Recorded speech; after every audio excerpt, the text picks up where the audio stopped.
What if I told you the US just launched a military strike inside Mexico, and no one, not the Pentagon, not the White House, not even the Mexican president was allowed to talk about it? No medals, no mission name, no official record, just a compound scorched into ash, 14 people dead, and one terrified survivor whispering, "Was the package secured?" Let's rewind. October 28th, 2025. Off the coast of Sinaloa, 4 smuggling boats are obliterated by U.S. precision strikes. Media outlets barely report it. The Pentagon says nothing. Mexican authorities find one survivor, barely breathing, rambling in English. No IDS, no markings, no dog tags. But sources start whispering. This was Delta Force. And here's the thing about Delta. They don't show up unless something is very wrong. They don't leave evidence, and they don't make mistakes. So what happened this time? Intel suggests this wasn't about drugs. The target? A hidden jungle facility where cartels were reportedly storing US-made anti-aircraft weapons. Weapons that weren't supposed to exist. The mission objective?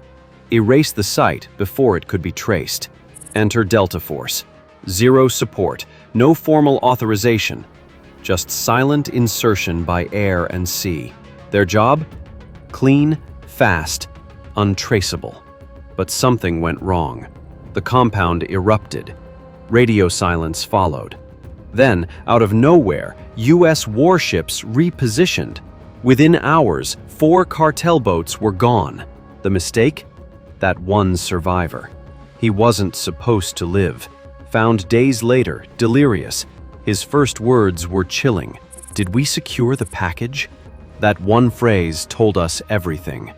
There was a package, and this was a retrieval, not just destruction.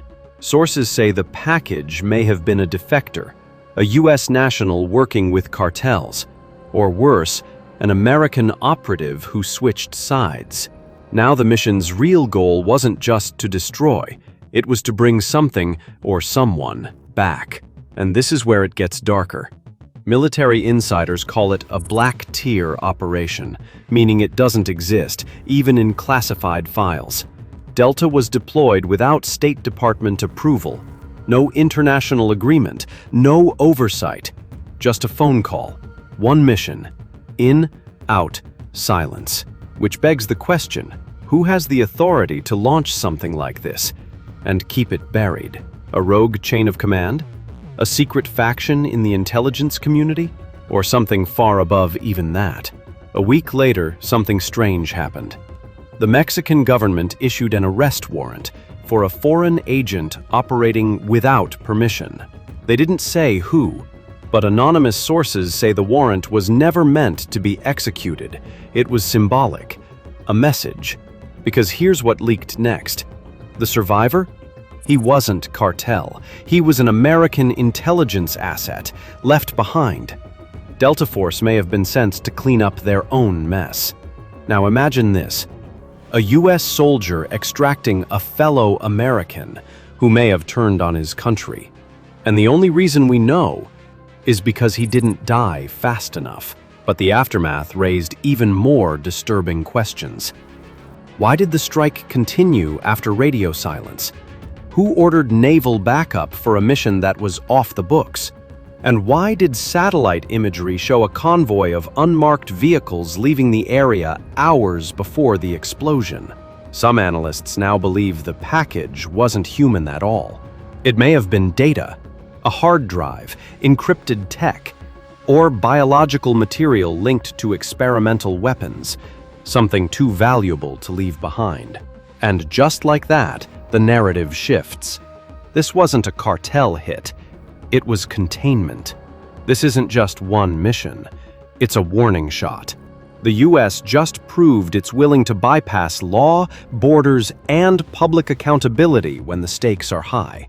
Cartels aren't just criminals anymore. They're treated like enemy nations. And Delta Force?